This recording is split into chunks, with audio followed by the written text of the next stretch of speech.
Good morning students. बच्चों, आज हम हिंदी व्याकरण में संज्ञा पढ़ेंगे। बच्चों, संज्ञा हम पहले भी पढ़ चुके हैं। आज मैं आपको एक बार फिर से संज्ञा पढ़ाऊंगी। बच्चों, संज्ञा किसे कहते हैं या संज्ञा क्या होती है? देखिए, संज्ञा की परिभाषा से हम समझेंगे कि संज्ञा किसी प्राणी, वस्तु या स्थान के नाम को संज्ञा कहते हैं। यानी कि प्राणी का नाम, वस्तु का नाम या स्थान का नाम संज्ञा होती है। तो इसका क्या अर्थ है कि संज्ञा माने नाम, संज्ञा यानी कि नाम। तो बच्चों, आप समझ गए होंगे संज्ञा क्या है। संज्ञा किसी भी प्राणी, वस्तु या स्थान का नाम है। जैसे राम, मोहन, सपना, मीना, रीना, ये हो गए प्राणियों के नाम। मनुष्यों के नाम हो गए ना, प्राणियों के नाम। दूसरा क्या बताया उन्होंने? किसी वस्तु का नाम। वस्तु जैसे कि कुर्सी, मेज, है ना, किताब। तो ये जो भी वस्तु है उसका नाम भी संज्ञा है। अब आगे क्या उन्होंने कहा? स्थान का नाम, यानी कि जैसे आगरा, दिल्ली, मेरठ, यानी कि कोई भी जगह का नाम भी संज्ञा है। तो अब आप समझ गए होंगे किसी प्राणी का नाम, वस्तु का नाम या स्थान का नाम संज्ञा होती है। यानी कि संज्ञा यानी कि नाम। ओके। संज्ञा के भेद कितने होते हैं बच्चों? संज्ञा के 5 भेद होते हैं। भेद यानी कि प्रकार। 5 प्रकार की संज्ञा होती है। पहली व्यक्तिवाचक संज्ञा, दूसरी जातिवाचक संज्ञा, तीसरी कौन सी? देखिए ये भाववाचक संज्ञा, चौथी समूहवाचक संज्ञा और 5वीं द्रव्यवाचक संज्ञा। 5 प्रकार हो गए। पहली व्यक्तिवाचक। व्यक्तिवाचक संज्ञा में क्या होता है बच्चों? व्यक्तिवाचक संज्ञा में किसी विशेष व्यक्ति का हमें ज्ञान होता है।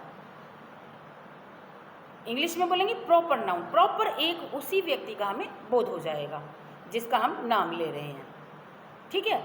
अब जातिवाचक संज्ञा। जातिवाचक संज्ञा में क्या होता है? उसमें एक नाम लेने से हमें उसकी पूरी जाति का, संपूर्ण जाति का ज्ञान हो जाता है। जैसे हमने गाय कहा, ठीक है, तो एक गाय कहने से हमारे दिमाग में, हमारे मस्तिष्क में सारी गाय जाति का ज्ञान हो गया।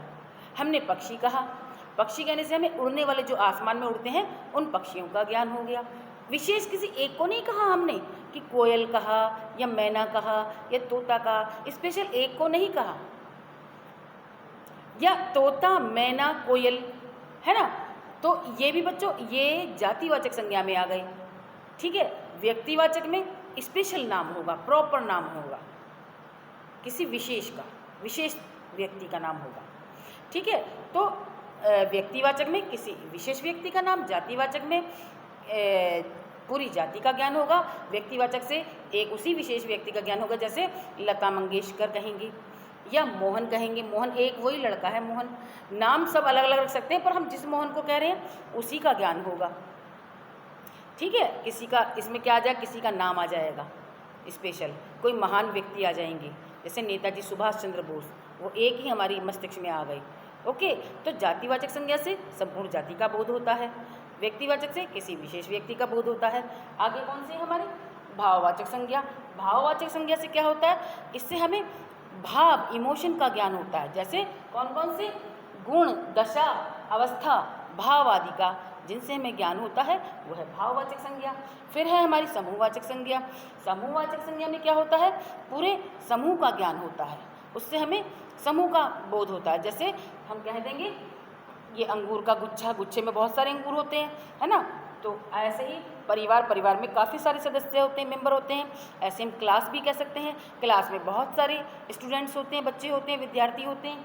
और ऐसे हम सेना कह सकते हैं, सेना में बहुत सारे सैनिक होते हैं। तो इसी तरह से जहाँ पे हमें समूह का ज्ञान हो जाए वो है समूहवाचक संज्ञा। फिर है हमारी द्रव्यवाचक संज्ञा। द्रव्यवाचक संज्ञा क्या होती है बच्चों?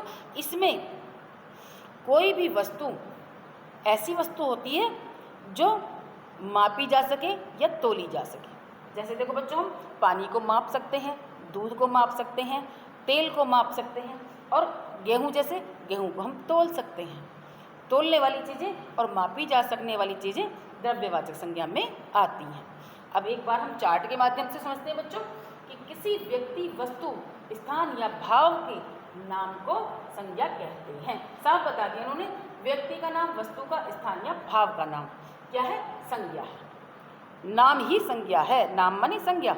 सीधा सा दिमाग में बैठा लीजिए, नाम माने संज्ञा, संज्ञा माने नाम। आगे देखिए, संज्ञा के भेद। संज्ञा के कितने भेद हैं बच्चों? व्यक्तिवाचक संज्ञा, जातिवाचक संज्ञा, भाववाचक संज्ञा, समूहवाचक संज्ञा, द्रव्यवाचक संज्ञा। पहले हम व्यक्तिवाचक संज्ञा देखते हैं। इसमें देखिए क्या स्पेशल बात है इसमें कि किसी विशेष व्यक्ति का ज्ञान होता है, बोध होता है। जैसे मोहन, लता मंगेशकर, मैरी कॉम। ठीक है, लता मंगेशकर एक है, स्पेशल है, मैरी कॉम स्पेशल है, सुभाष चंद्र बोस कह देंगे, महात्मा गांधी कह देंगे। उन विशेष का ही हमारे दिमाग में कल्पना हो जाएगी, उन्हीं का ही हमारा स्मरण, स्मृति में हमारी याद में वही आ जाएंगे जिनका हमने नाम लिया है। स्पेशल जो हैं, जो विशेष हैं। आगे देखते हैं, विशेष जाति का बोध जिनसे होता है। जातिवाचक संज्ञा कौन सी होती है कि उससे संपूर्ण जाति का बोध हो जाता है। जैसे हमने कहा किताब, तो सभी तरह की किताब हमारे मस्तिष्क में आ गए, उनका स्मरण, उनकी याद। फिर है लड़की, एक लड़की कहने से सभी लड़कियों का नाम, सभी लड़कियां हमारे मस्तिष्क में आ गई। हमने स्पेशल किसी एक लड़की का नाम नहीं लिया है, सभी लड़की कहने से सभी हमारे दिमाग में आ गई। गाय, गाय से कहने से सारी गायें हमारे मस्तिष्क में उनकी कल्पना हो गई, स्मृति आ गई। अब देखते हैं हम, तो जातिवाचक संज्ञा क्या है कि जिस एक के नाम लेने से हमें सभी का, संपूर्ण उसकी जाति का बोध हो जाए। भाववाचक संज्ञा, भाववाचक संज्ञा में क्या होता है बच्चों? भाव, गुण, दशा का ज्ञान होता है, बोध होता है। बोध माने ज्ञान। भाव का, गुण का, दशा का, अवस्था का ज्ञान होता है। जैसे देखो प्रेम, प्रेम एक इमोशन है, भाव है। बचपन, बचपन एक अवस्था है। खुशी, खुशी भी एक भाव है। तो भाव, दशा, गुण आदि का जो बोध कराते हैं वो भाववाचक संज्ञा होते हैं। जैसे कि इनके सबके नाम से पता चल रहा है बच्चों, अपने नाम से वो अपने आप को व्यक्त कर रही हैं। आगे देखो, समूहवाचक संज्ञा, संपूर्ण समूह का बोध होता है, ज्ञान होता है। मैंने बताया जैसे अंगूर का गुच्छा, सारे अंगूर हमें उसमें महसूस हो गए, उनका ज्ञान हो गया। परिवार, उसमें सारे सदस्यों का ज्ञान हो गया। परिवार कहने से कि भाई परिवार में काफ़ी सदस्य होते हैं। सेना कह देंगे, उसमें समझ जाएंगे सैनिक होते हैं काफ़ी। तो जहाँ पर हमें समूह का ज्ञान हो जाए वो है समूहवाचक संज्ञा। आगे देखते हैं द्रव्यवाचक संज्ञा। द्रव्यवाचक संज्ञा में क्या हो सकता है कि जिसमें वस्तुएं नापी, मापी या तोली जा सके, यानी कि नापी या तोली जाने वाली वस्तुओं का बोध होता है। जैसे पानी, पानी को माप सकते हैं, दूध को माप सकते हैं, तेल को माप सकते हैं, और भी जो मापने वाली चीज़ें हैं वो द्रव्यवाचक में हैं। और जो तोलने वाली हैं, जैसे गेहूं को तोल सकते हैं, ठीक है, चावल को तोल सकते हैं, जो तोलने वाली चीज़ें हैं वो क्या है? द्रव्यवाचक संज्ञा। एक बार फिर से समझ लीजिए, ध्यान से देख लीजिए बच्चों चार्ट को। ये देख लीजिए, आप पास से देखिए चार्ट, ये देखिए और समझिए। ओके बच्चों, तो आज हमारा ये संज्ञा का